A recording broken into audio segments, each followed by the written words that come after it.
I just want to say buonasera e benvenuti. I had it written down. So just a second, something that Brendan said.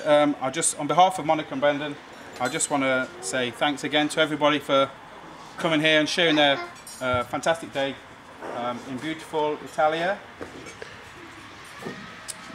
I'm sure you'll agree that Monica looks absolutely stunning today. La sposa è bellissimo. Bellissima, sorry. Lo sposo sembra Nietzsche and maybe a little gay. I wanted to say a few words today because I'm a very good friend with Brendan, of course, but unfortunately I don't speak Italian. Io non parlo italiano, which you can probably tell. But on the flight over here a few days ago, the crew on the plane could speak Italian, so I got a bit of help from them, and they wrote something, thankfully, that I could just say today in Italian. So I hope they wrote it down okay. Hang on 1 second. Got my specs on here. Buonasera, qui è il comandante che vi parla. L'equipaggio vorremmo d'avril. Benvenuto al matrimonio di Monica e Brendan. Ed io speriamo che passi è un viaggio piacevole e tranquillo, anche se potrei esserci qualche turbulenza.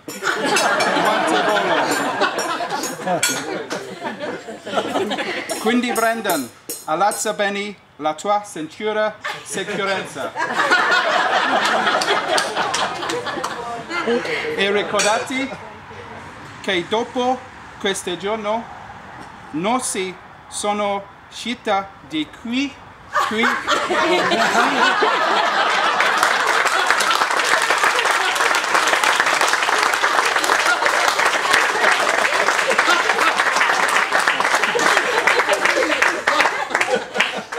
So I'm back to English now. Okay.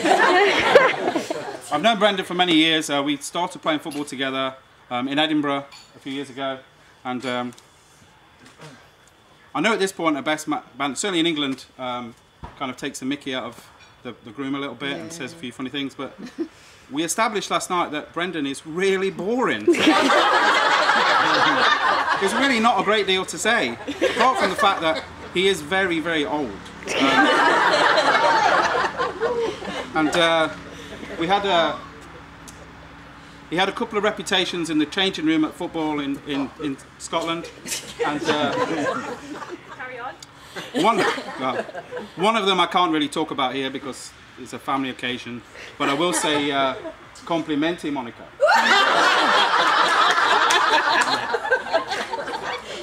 The second reputation he has, because he was so old, the rest of us before a match would be warming up and getting our kit on ready for a game, and Brendan would get various volunteers in the team to rub ointment and into his aching back, his shoulders, his knees, and unfortunately one or two of us would have to carry him onto the pitch before the game so that he could stand there and not really do a great deal. And I think he accepted he was very old.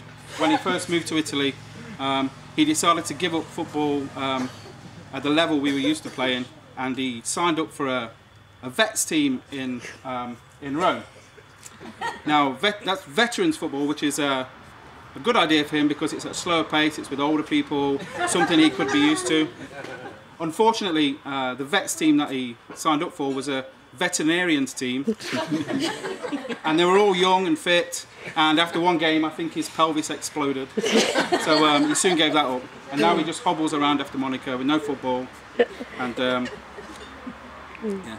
Now I was going to have a short test for Brendan because he's got a very big appetite and he will eat anything, and I learned last night that when he was younger, one of his friends dared him to eat a dog meat sandwich, and he ate it. And I was going to test your knowledge of both birds and your skill of eating by presenting you with 3 bird sandwiches and seeing if you could tell us which bird was in which. But unfortunately, the kitchen refused to cook that, so we didn't do that. I would just like to say, in all seriousness, that Brendan is an absolutely fantastic guy. We are great friends, we've got a lot in common. Football, we're both a bit rubbish. We talk a good game.